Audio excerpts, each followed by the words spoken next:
ACOG specifically said, and they're I think it's the Academy of Clinical Obstetricians and Gynecologists. I'm pretty sure that's what it stands for. So they came out saying acetaminophen should be used for headaches related to preeclampsia because preeclampsia is a life-threatening condition.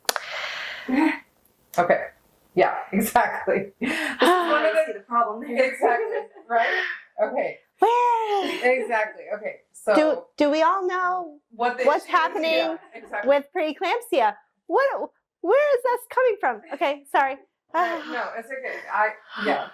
So that was my reaction exactly. So essentially, I'm like, okay, the issue is not the headache. The issue is the preeclampsia.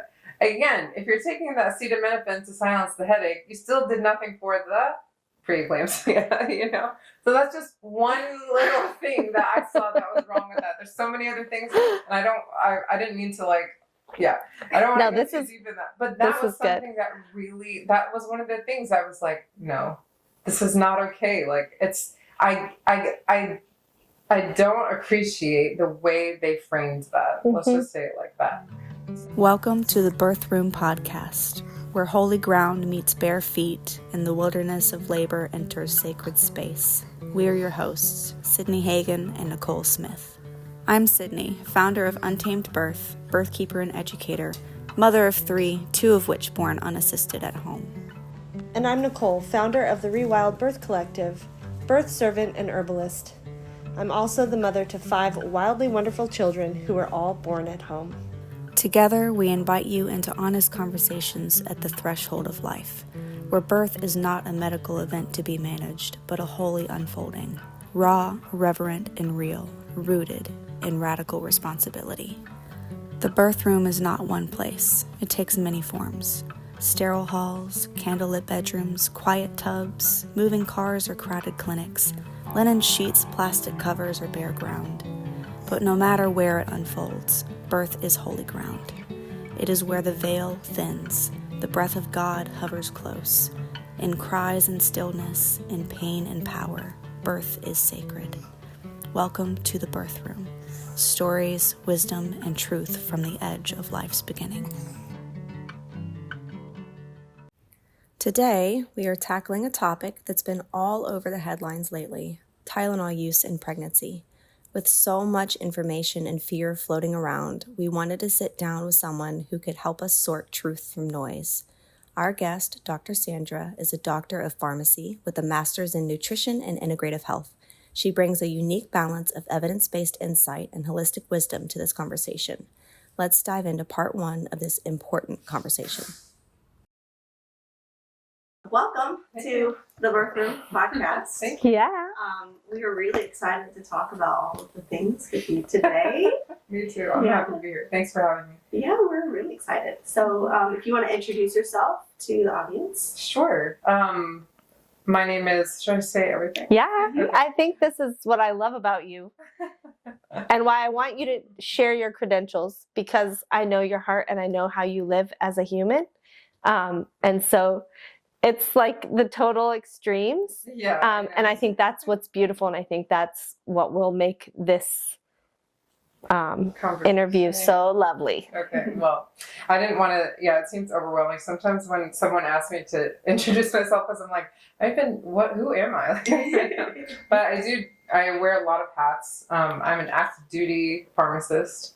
I have a doctor of pharmacy and also a master of business administration. I have a master of science in nutrition and integrative health, and I'm a genetic counselor. So it's a lot of stuff. I think it's even overwhelming just to hear it. But what's really amazing to me is that they actually all dovetail together very, very nicely. And as Nichole was alluding to,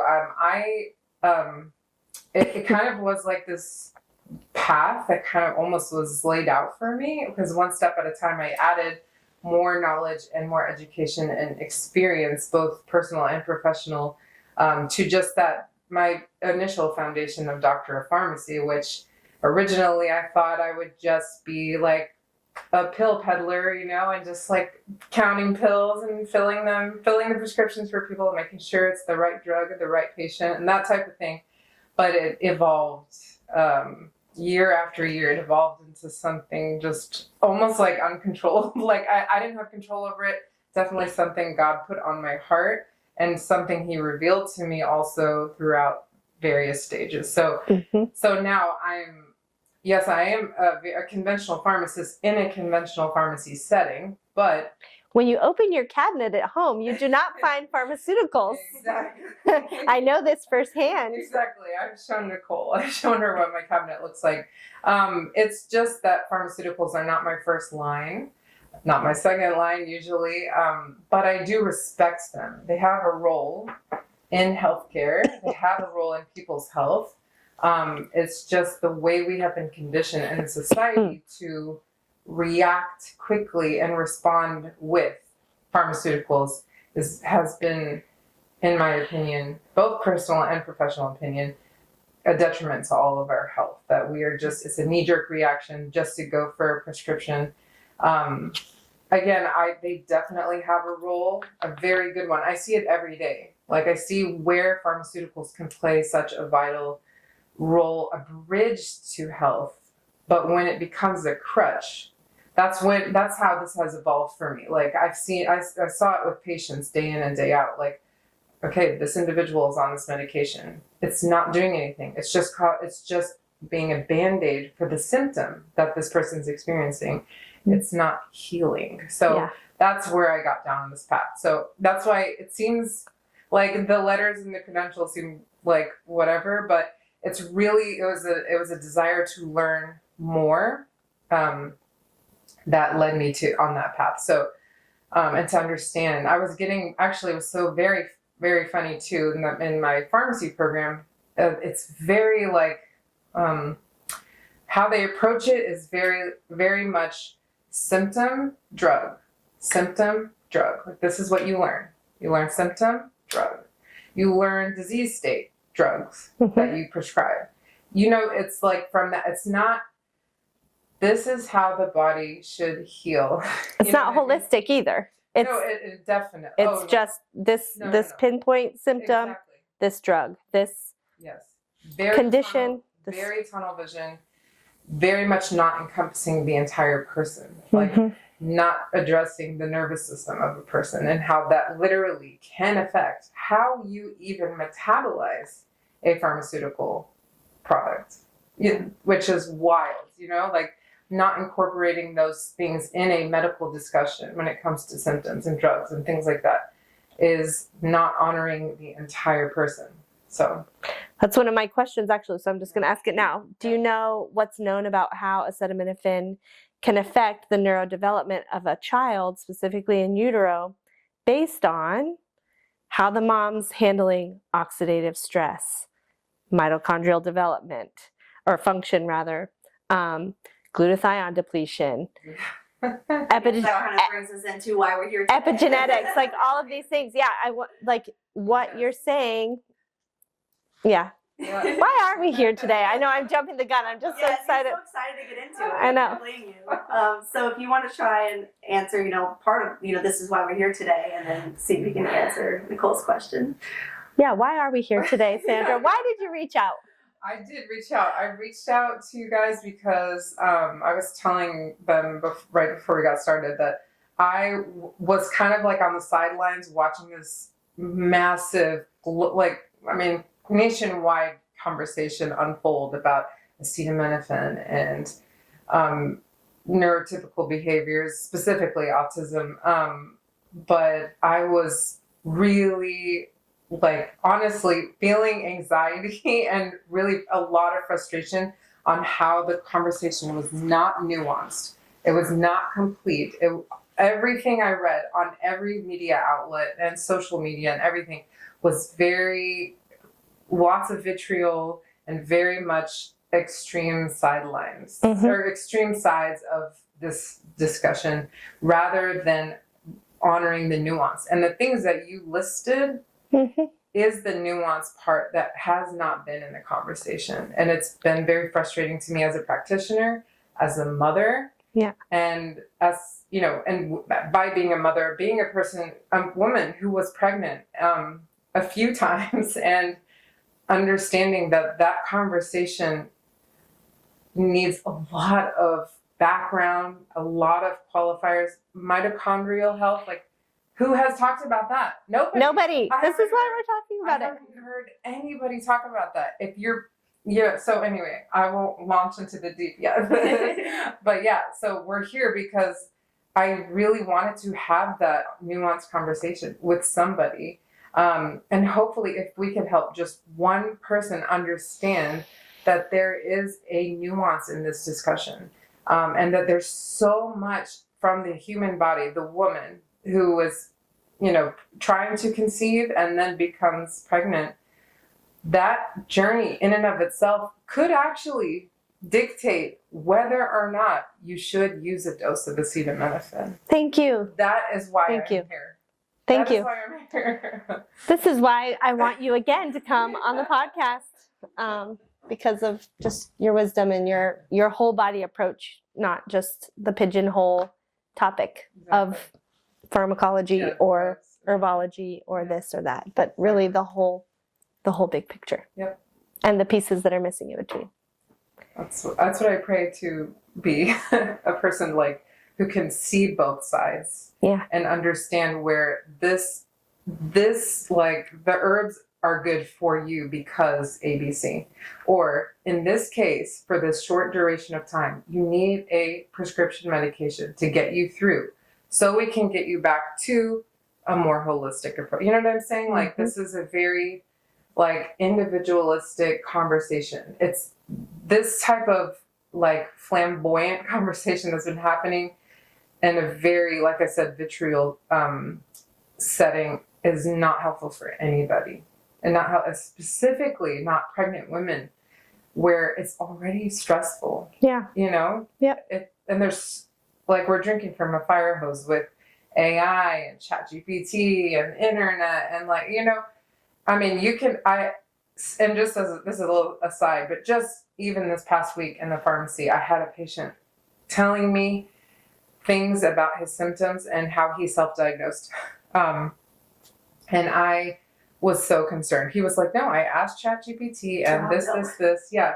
And I was like, oh my gosh. Okay. Like I get it. And the thing is AI wasn't wrong, but it was wrong about his situation because he doesn't know all the things to tell AI about how to make the differential diagnosis. And so he, it was like, I had to walk him back like 5 or 6 steps. And then he was like, oh, I guess I shouldn't have asked in that way, because I forgot 3 or 4 different things that are important. Yeah. So, like, I mean, yeah. Anyway, so it's a huge topic. It's Yeah. a huge topic. Awesome. Yeah. Okay. So I think let's give you the floor. Okay. Let's talk about the nuance. Let's talk about what you saw that lit the fire, maybe the top 3 points that you would like the audience to know, and then we can ask some questions and follow up with. Okay. But understanding and knowing that you have this pharmacological, am I saying that right, side, as well as this epigenetic Yes. understanding of how the body works based on our DNA and our genetic makeup. And then you have this functional health bridge in between. Exactly. How does it all play together? How do we, as women, as moms, as pregnant mamas who are watching, make an educated decision based on our personal self? How can we get to that point? Thank you for that question. I'm going to approach it first by going back to the basics of the stuff that you mentioned. I'm going to start with that. So let's start with genetics, because I do think my approach to health now, because I'm a genetic counselor, is going back to the basics, which is your genes, what you were born with. So something interesting about acetaminophen in particular is that there are certain enzymes in human body that metabolize acetaminophen, and they're produced by the liver. So because it's a liver metabolized medication, the enzymes that your liver produces dictate how well that medication is metabolized. So there are some that are metabolized through the kidney and some through the liver. So based on your genetics, if you have a cytochrome P enzyme, based on your genetics, that isn't as functional as others, you will have a harder time metabolizing acetaminophen. Now, the tricky part with that is 90% of people out there don't know that about themselves. They kind of find out haphazardly.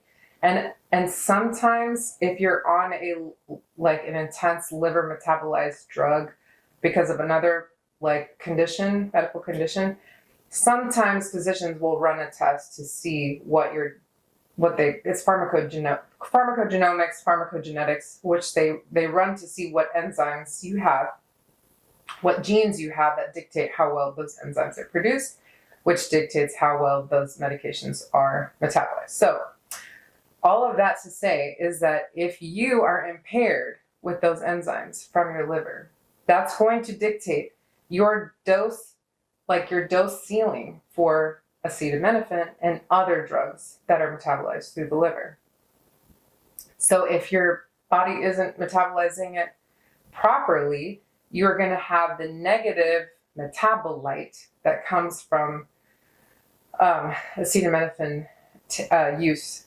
And so it'll deplete your glutathione levels faster, and that causes a cascade of problems. And we do know, just to quickly touch on glutathione, we do know that children with autism spectrum disorder have a naturally much lower glutathione level in their body. Yes. And so you can see how this is going to start connecting the dots of whether Tylenol will or will not affect or cause an issue for the individual. Right. So I'm going to table that because I want to get there. But the next thing I want to talk about that's very important is that when it comes to medications in general, we'll say in general, frequency and dose matter the most. I'm just going to, that's my little tagline I use in the pharmacy for my patients all the time. But frequency and dose matter the most. That is true for every patient, every person who's taking anything, whether it's an herb. Yeah, both sides of the line. Exactly. As an herbalist, I would second that. Because people can overdose easily on anything. Yes.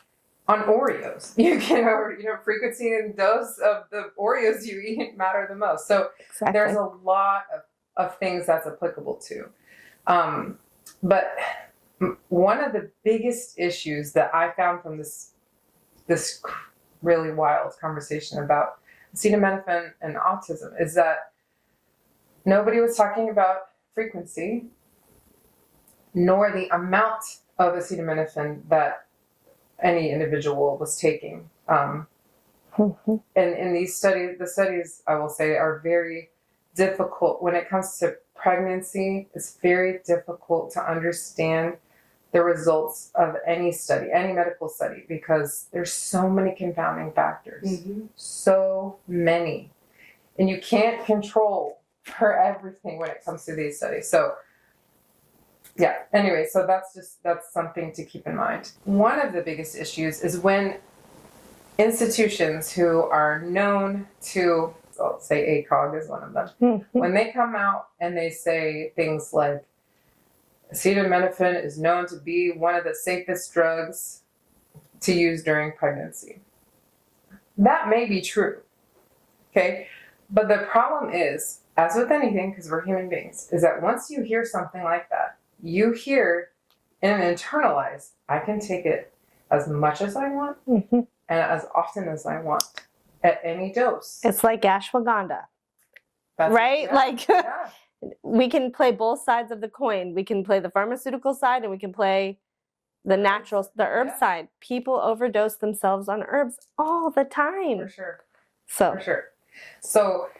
So to me, that is a huge step. The whole medical field should not be regurgitating the fact that it's one of the safest meds like, anyway, it should be that we are all collectively as a medical community saying that just because it has been shown in some form to be safe doesn't mean it should be the thing you take right away, and should not be the thing you take all the time. So so now I'm going to relate this back to the glutathione thing, okay? So if your genetic predisposition is that you don't produce glutathione well on your own, you're not metabolizing liver metabolized meds very well as a baseline, you're already, like, let's say the glutathione bank account, like, some people are walking around with like $5 worth of glutathione, okay? So their tolerance to a dose of acetaminophen might be just that, just one dose, 325 milligrams. That's it. You're creeping up on 104 degrees, 104 degree fever, and you need to get it down just a little bit. You take a dose and you back away from it. But again, like I said, who knows? Who knows? Who goes around? Who of us knows what our glutathione levels are? It's very difficult. So, on the other hand, there are people out there who have great glutathione stores. They had a good nutrition background when they were a child that translated to great nutrition as an adult. They exercise well, which glutathione is an antioxidant. So if you don't have oxidative stress, like you said, you will have higher levels of antioxidants. If you have intense oxidative stress, which can come from many different forms, you drink tap water all the time and there's stuff in your tap water. I don't know, there's like 400 different things that can contribute to your oxidative stress. Honestly, it can be emotional stress. It can be like it can be the quality of your food. You're eating fast food all the time. Your body will have high oxidative stress. Like, there's so many different things. But that depletes glutathione too, because glutathione is an antioxidant. So antioxidants fight oxidative stress. But when it's overwhelmed, you're depleted. Yeah. So does that paint a good picture? Like, this bank account thing, like, I mean, if we had little, like, battery charge on our phone, like we had like a glutathione charge, we could know better. Well, and liver enzyme and methylation yes. marker and all the things that are going to help us. MTHFR homozygous. Well, that's a whole nother. Yeah, we're going to have a whole conversation about that. So how do we restore our bank account, so to speak? Very great question. I mean, honestly, so much of it is going to be the basic stuff, like drinking clean water when possible, focusing on antioxidants in your food, which is real food. I don't want to get complicated about food. And actually, the more I study nutrition, the more I realize we've overcomplicated it, Some people have sensitivities, some allergies. Those things should be avoided categorically. But outside of an allergy or a sensitivity, eat real food. Like, that's it. So, and they have antioxidants in it, specifically fruits. Vegetables are a little tricky, actually. You have to be careful, like oxalates and things like that. But for the most part, fruits have really high antioxidant levels, and grass-fed beef and anything as natural in its original form as you can have, eat that food. You know what I mean? And then another way to tackle it is actually by supplementing with antioxidants. To me, that's like third line, fourth line. The basics are the most important. Exercise, like actually getting your blood flowing, however that works for every individual. But truly getting your heart pumping, your blood flowing, that increases your oxygen, which decreases oxidative stress. So, and that's another thing. Like, I feel like in the fitness space, people are like, no, this is the best. I'm like, move your blood. Just move your blood. Like, don't be complicated. Chase your toddler around. That will get your blood flowing. You know what I mean? Yeah. And then you're good. Exactly. Yeah. Jump on the bed if that's what you have. jump on the yeah, bed. people are like Pilates or rebounder or whatever. Just do the thing. Whatever it is, just do it. Yeah. As the toddlers run through the background. Sorry, I'm thinking about it in the background. Yeah, no, it's real life. So, yeah.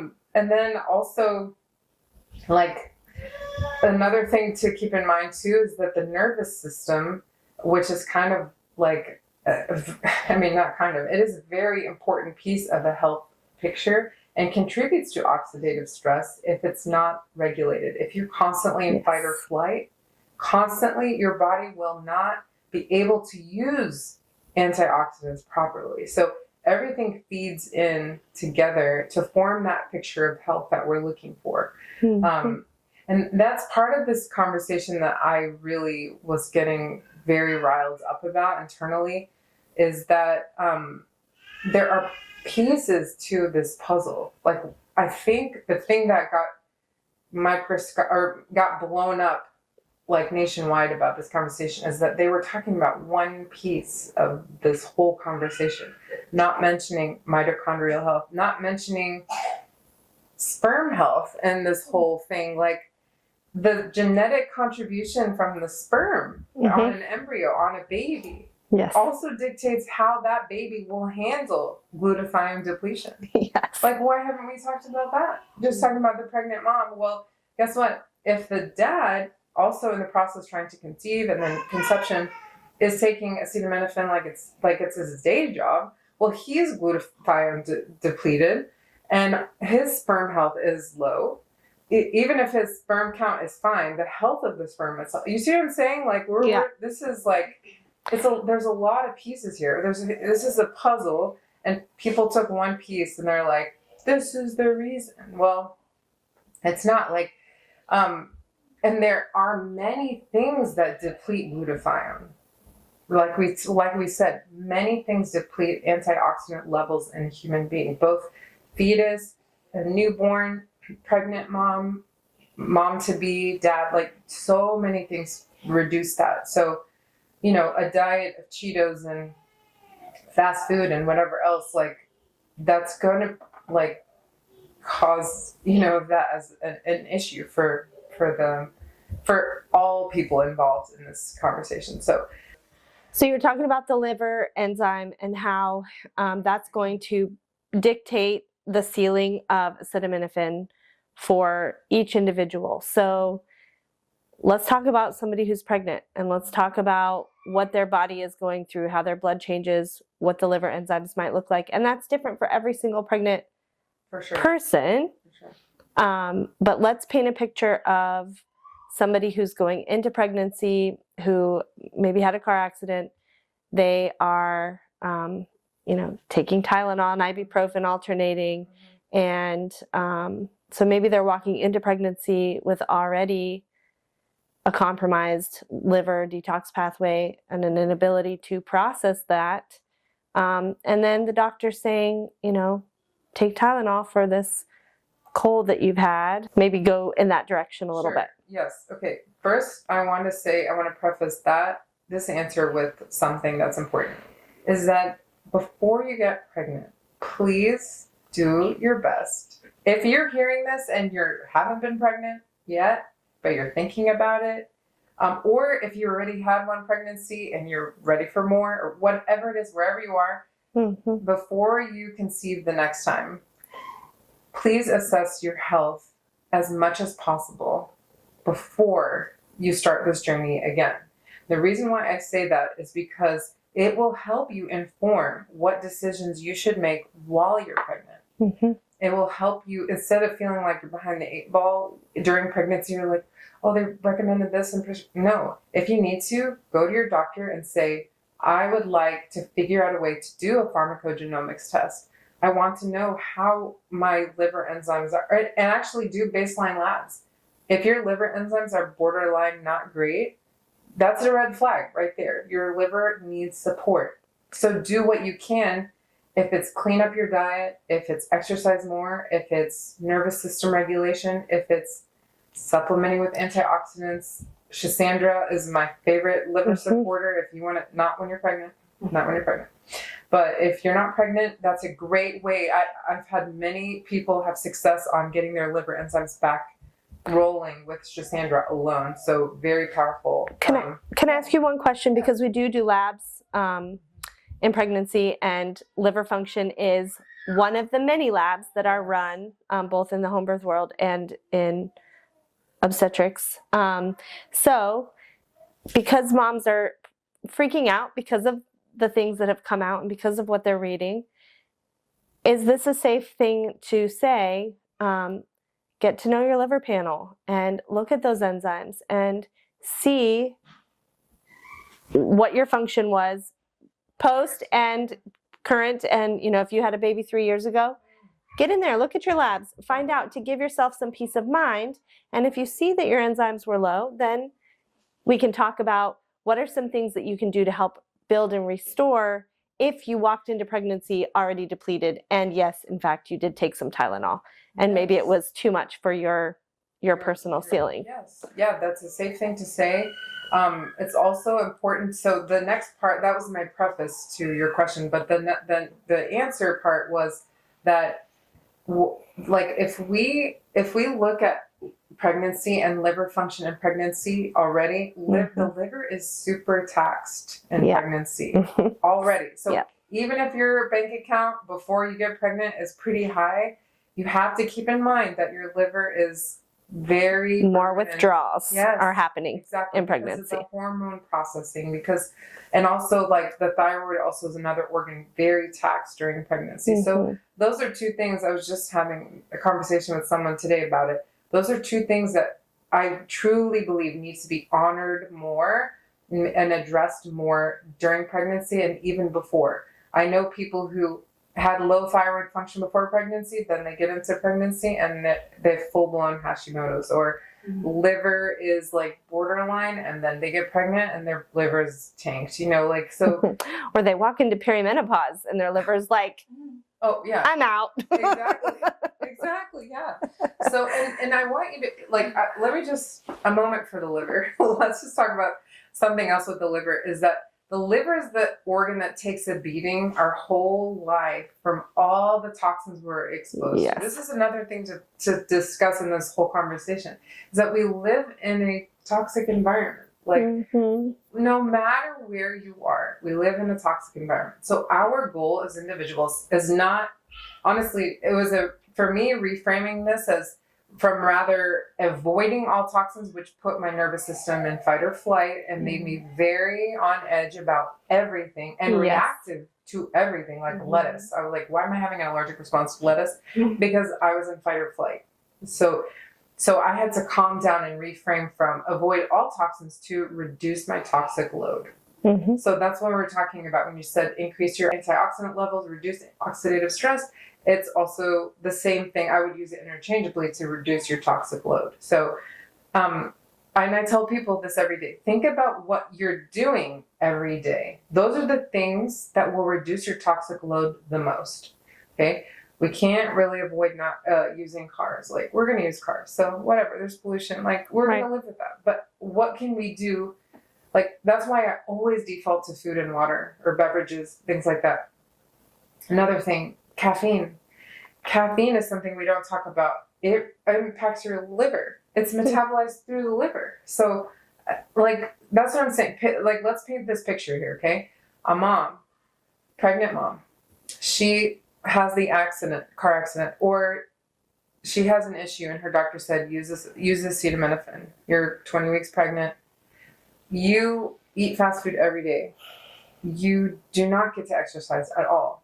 You are in a very stressful relationship. And maybe your liver enzymes weren't great even before pregnancy.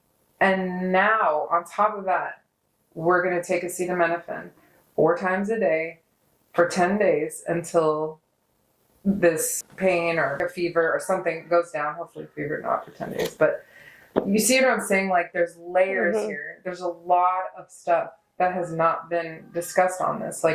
And if you have 15 red flags in the liver department, that's when we need to look at acetaminophen use and pump the brakes. Right.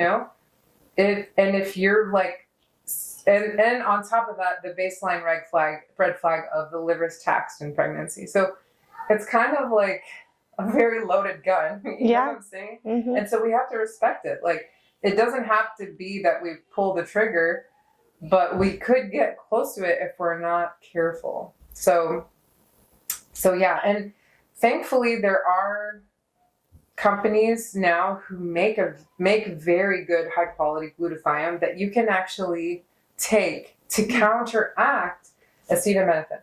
We do a suppository of glutathione. Is that? Yeah, definitely. As long as the excipients and all the ingredients are fine, then I mean that's a very effective, one of the most highly absorbable routes of administration. So it's great to put that. I know some that have topical sprays too, if you want to do it that way. But again, just make sure that all the other ingredients are fine. But that's an idea. It's an idea. So I'll give you another example. So ACOG specifically said, and they're I think it's the Academy of Clinical Obstetricians and Gynecologists. I'm pretty sure that's what it stands for. So they came out saying acetaminophen should be used for headaches related to preeclampsia because preeclampsia is a life-threatening condition. Okay. Yeah, exactly. This is one of the problem there. Exactly. Right? Okay. Where? Exactly. Okay. So do we all know what's happening exactly. with preeclampsia? Where is this coming from? Okay, sorry. No, it's okay. So that was my reaction exactly. So essentially, I'm like, okay, the issue is not the headache. The issue is the preeclampsia. Again, if you're taking the acetaminophen to silence the headache, you still did nothing for the preeclampsia, you know? So that's just one little thing that I saw that was wrong with that. There's so many other things, and I didn't mean to I don't want to get too deep in that. But that was something that was one of the things I was like, no, this is not okay. Like, I don't appreciate the way they framed that. Let's just say it like that. So the thing with that is, and I will say something like a fever, for example, when you're pregnant, it is very detrimental to the fetus, especially if it goes on for days, if it's not managed at all. But again, I think my desire, if nothing else from this conversation, is for women to take a step back and assess their health holistically. Yeah. If you're you just got a positive pregnancy test, it's still a good time. If you're 20 weeks pregnant, it's still a good time. Assess your health. Let's try. My goal as a practitioner is to make sure you don't get to that place where you're like, should I take it? You know what I mean? Is that gonna be? It's gonna happen across the board? Like always? No, it's not. We're gonna get sick. We can randomly get exposed to some bacteria and whatever. But I do believe from the bottom of my soul, like the depths of my soul, that if we are taking a pause, assessing our health more in a holistic way, then we won't get to this place where we're debating like, should I not? Anyway, if you're in a position where you do have to, and like I said, I stand by my statement that there is a place for prescription medications and Tylenol. It is over the counter. So that's another thing about it, like making these blanket statements saying super safe. Like, again, people are like, oh, okay. You know? Right. So it's a problem for it. But then I want to circle back to preeclampsia and Tylenol for preeclampsia. Yeah, because that's a really important point. If you understand what preeclampsia is, you understand that the liver is astronomically compromised. And yes. Yeah. It's wild. Mind-boggling. It is mind-boggling. Exactly. And this is ACOG. Yeah. This is supposed to be the authority of obstetrics in America. I want to know who came up with that. No, so when I tell you I had a moment. I had to walk away from the thing I saw, and I was like, these are not like silly medical professionals. These are people who know what they're doing. Yeah. So I do want to defend them in that sense, but those statements, I don't know if they just didn't think about it fully or.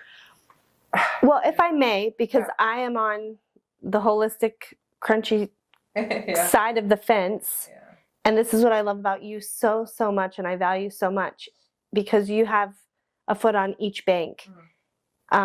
They're not looking at the whole person. We know that pediatricians don't do any courses in nutrition. Oh, yeah. You know, and the development of a child is dependent on what they're putting in their body before they're even conceived. Exactly. What their grandmothers were putting in their bodies and their moms, and on and on and on. And so if we don't have the whole picture, it's easy to make that statement. You can be the most educated, incredible physician, but if you're not looking at the whole picture, you're missing.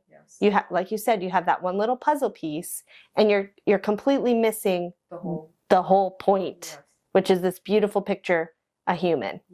And that's where those statements come from, and how we have these scales that are tipping so hard in the radical or the conventional way, because we're not looking at the whole piece. Keeping it balanced. Keeping it balanced. I think I might need to get a balance tattoo. Like a scale because it's somehow easier to be radical than it is to be responsible. Oh, yeah. Yeah. It is. I mean, it's on both sides. It's sensational. You know, that's a very, very good state. That should be like a tagline somewhere. But yes, it is easier. It is easier to be radical rather than responsible. But I think we're like the social media generation, and so everything has to be radical for it to gain a following. Right. So, and actually that's not just social media, that's NBC, that's CNN, that's whatever else, all the media outlets, Times, like everything, everything. So if it's not radical, it doesn't gain attraction. There's no dopamine hit. Come on. Exactly. Yeah. So just going back to your question about these women chugging Tylenol for the sensation. Yeah, it's heartbreaking seeing them actually, and even if, you know, like you said, maybe it's Tic Tacs that they're chugging. That is what I'm hoping. Yeah. Like that was like I said, I give people the benefit of the doubt, and I'm hoping that's what they were doing to gain like views and whatever else. But I want to just say what you said in case it was cut off earlier. Sydney said it's easier to be radical than to take responsibility. You did get it. Oh, good. I just wanted to make sure. I think that's especially because of the world that we live in, especially because of the birth work that we're in, the pendulum swings so hard one way or the other.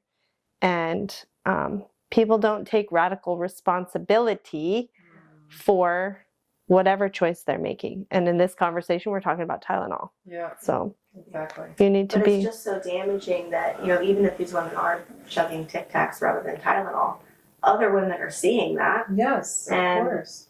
For example, I don't know if the source is credible or not, but I saw a video of a physician talking about having a woman come in, and now she's dying, and her child is possibly dying from a Tylenol overdose. Oh my she's in a coma, and she's not going to wake up, and they have to deliver the baby early. And I don't know the credibility of the source, but you just have to wonder if that is happening.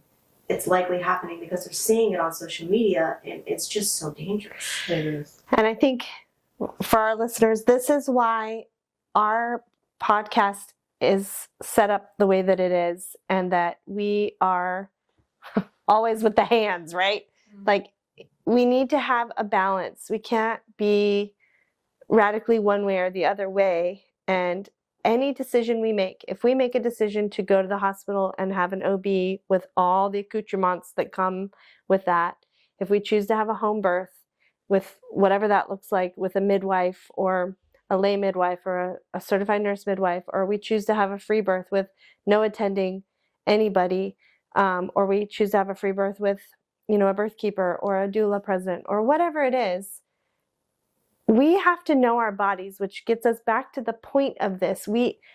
No two bodies are the same. We do have similarities. Our bodies are predictably unpredictable. We have, women are women and men are men, and we have these channels that are the same, but our genetic makeup is totally different. And so when we're having a discussion, we have to realize that there is a balance, and outside of balance is chaos. And that's what's going to lead us to chug the Tylenol or never take any medication or seek medical advice. Like it's going to be this one way or the other. And there's always going to be this unrest and this chaos because there's no balance. You can't have balance and unrest at the same time. It's either chaotic and unrest or it's balanced. Much like you cannot have oxytocin and cortisol. Exactly. Right. If your adrenaline, which goes right back to what you were saying. So trying to keep us on topic, I think we have to, again, look at the whole picture and have this balanced approach, which is why I love you, Sandra. You are that bridge. You're bringing the two halves together. You're showing both sides of the coin, and you're helping to make sense of that. And I actually, to that point, I also wanted to mention something, is that people find themselves on one side or the other, usually because of real life experience. Yeah. Something happened, one way or another, where they're like, oh, forget everything on this side. Mm-hmm. I am done with that. I'm going to go over here. And I mean it both ways. So yes. Oh, yes. Somebody went to a functional medicine doctor. They were not well trained and did not actually respect the individual health and really kept somebody sick for a very long time. Mm-hmm. So now this individual is completely done with anything alternative and going all conventional all the time. And that's their path and that's it. And of course, the opposite is true. There was an injury from a pharmaceutical product. There was a medication that was being taken for 7 to 10 years, did nothing, made matters worse. And then that's when people are like, I'm done. No more conventional medicine. You know what I mean? Yeah. So, and I feel like I have not met any individual who doesn't have a story like that. You know what I mean? Yeah. Oh, yes, I'm all into alternative med because this happened to me. Oh, yeah, I don't go to any functional medical doctors or no herbalists, nothing, because I can really tell you without a shadow of a doubt, I don't know anybody who doesn't have that story. It's unfortunately just human nature. It is. Yeah, it is. Decisions based off of life experience. Exactly. And it's not unfortunate. It is a survival. It's built in as a survival mechanism. So it makes sense that that's what human beings do. But we don't appreciate the fact that there are many experiences outside of the one that we had. So, and that's honestly, that's a really huge part of having friendships with people, relationships with people, is understanding that somebody can have a different perspective because of their collection of life experiences. Doesn't really make them crazy, wrong, weird, or anything like that. It just means that their life experiences, their collection of life experiences, led them to that worldview, whatever the topic is. So I think that's what ends up happening, honestly, with social media influencers who are doing strange things for people and not thinking that it might, for instance, even if I was so confident in acetaminophen that I could chug a few while I was 7 months pregnant, I would at least think, somebody out there might look at this and do this, and their health is worse off than mine. So I shouldn't do. I would have at least thought of that part, I think. Welcome to the selfish culture. Yeah, and it's another level of that toxic world that we live in. Yes, exactly. So, and that is that's health. That's why, honestly, all conversations, that politicize health or pharmaceutical products or anything that makes it like to where it's a blanket statement. There's a blanket approach right then and there. And that's something I want to really make clear here in this conversation. If you gain nothing else from this conversation, please understand this one thing, that if you see any blanket statements about anything when it comes to health, pharmaceutical products, things like that, you need to just put it on the side, on the shelf, because this is not incorporating you as an individual, your biology, your genetics, your baseline health. Like, none of that context is included in that blanket statement, and that's where we have to be critical. This is why I pick ashwagandha, because it's like the buzz. Yes. Yeah. The buzz adaptogen, right? Take ashwagandha and all your problems will go away. Guess what? People who can't have nightshades shouldn't take ashwagandha. I was gonna tell you that. I can't take ashwagandha as an adaptogen because I don't do so good with nightshades. Yeah. I have a really high histamine Same level here. in my body. And so because I know that, I can avoid ashwagandha. But if it's Tylenol or ashwagandha, it doesn't matter. Exactly. You have to know yourself. And honestly, So how do we find that out? we can plug Sandra. Well, you can. But Can we plug you? You can, sure. But before we do that, that is a really good question. So I will say one thing that is difficult about that question is that the first part is knowing that you need to. We're going to take a pause right here because we have so much more information that's unpacked in this meeting with Dr. Sandra. If you want to continue in this conversation, head over to part 2. Thank you for entering the birth room with us, a space where stories breathe, wisdom flows, and the veil between heaven and earth grows thin. If today's episode stirred something in you, we invite you to linger with it, to share it, to sit with it, to carry it into your own sacred spaces. Follow the Birth Room podcast and connect with us as we continue to remember, reclaim, and surrender birth together. Until next time, walk gently, surrender wholly, and never forget, birth is holy ground.